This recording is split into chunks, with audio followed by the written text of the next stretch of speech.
Welcome to another show of Good Brothers Talking Michigan Football. Shout out to my partner Keith. He couldn't be with us today. He's actually celebrating his birthday today. So, hey, you and Tanya, I hope y'all have an awesome time today. And may God continue to bless you guys in all your endeavors. So, basically, we're going to sit and we're going to talk a little bit about Penn State. Um, let's get the cons out the way right now. Some of the things that I thought hurt Michigan is some of the defensive play calling, especially the situation where you had Hamler, who is one of Penn State's awesome wide receivers. I thought Don Brown kind of played that situation wrong, having a safety on him from time to time. I thought that situation, you should have had Dax Hill on him throughout the entire game and just kind of shadowed him. So I think, most of their big plays went to Hamler. And as a result of that, I think he had two of Penn State's touchdowns, which really hurt us really bad. We had some pressure issues. My thing is, if you're going to do 50 zone, 50 man-to-man, then most definitely you got to be careful with who you put on one of the top receivers in the Big Ten. So, that's neither here or there. All in all, I thought the defense played pretty good. But I want to jump right into the offense because I thought the offense, this is the first time where I saw a lot of RPOs, and that's what Michigan touted at the beginning of the season. And I actually saw that in this game. I thought the offensive line did had a pretty good game. Michigan running actually showed some life in this game. Just a lot of positives moving forward.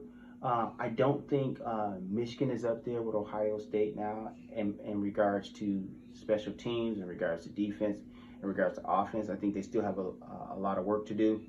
But I can actually see from this game some of the pieces actually coming together. And I think that's a good thing for Michigan in the future. The one thing that you have to keep in mind, Michigan still has an opportunity to beat all their rivals, even though they've lost 2 games this season in the Big Ten.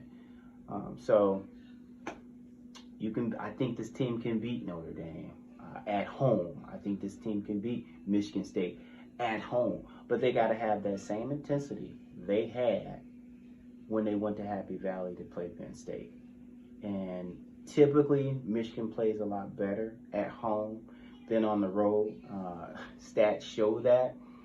But like I said, I thought that when the game was over and I had a chance to really think about the game, I thought Michigan played a pretty good game. I thought they had an opportunity to win that game. Unfortunately, Ronnie Bell couldn't come up with the catch to at least tie the game and maybe for a potential overtime showout. But hey, things like that happen. Hey, pick yourself up, move on to the next game. And that's what Michigan's going to have to do right now. But I saw a lot of good in that game. Some key things that I wanted to kind of go over. Michigan had the ball for 37 minutes and compared to Penn State's 22 minutes. So we controlled the game in its entirety. But we just didn't, when we had to make points, we just did not get them, unfortunately. Like I said, Don Brown, he ran some zone, he ran some man. Unfortunately, when he ran some of his man, he got burnt, and you had a safety on one of the best receivers in the Big Ten. Also, I thought this was one of Gaddis' better games. I saw some different things. Like I said, I saw some RPOs, which I thought was great. And something you just didn't see in past games. But one thing that I've noticed about Michigan a lot in these games this year is they get behind. Sweetheart, come over here, sweetheart. One thing that I've noticed that Michigan, when they get behind, it's rough on them. And it's hard for them to come back when they get down. Hi, this is Isabella. This is my daughter. So I guess she's going to be Keith today. But, you can't get down 21 points and expect, You gonna say hi, sweetie? Hi. Look into the camera. I miss you. So, but you can't expect to come back 21 points and on the road, and then Shea had the interception. So those things you just can't have in big games like this, especially when you're playing a top 20 team. And Michigan, you know, they stumbled, but one thing that I can say is they didn't give up. Michigan was in that game to the end. So you have to give them credit for that. And I think as things continue to progress, as they continue to learn this offense, I think that they're getting better and better and better. Now, that's just me being the Michigan optimist. But, you know, it is what it is.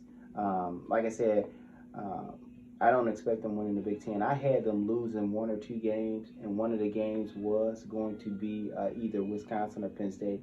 And as you can see, they lost to Penn State. I just think Penn State, right now, they're clicking on all cylinders. But they still have a tough road to go as well. They've got to play Wisconsin, and I think they got to play Ohio State, and then they got to play Michigan State.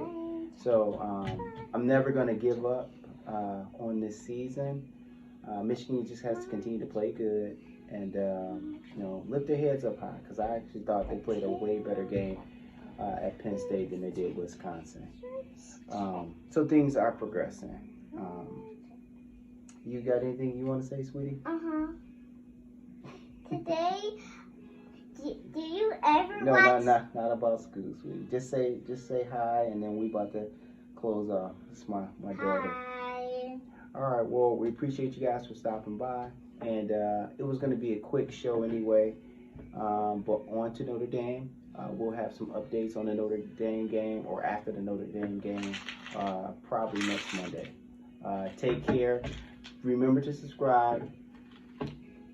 Also, if you got 2 cents, go ahead and leave it in the comments below. We love you guys, and take care. Daddy, I want to watch something else. Not this boring game. It makes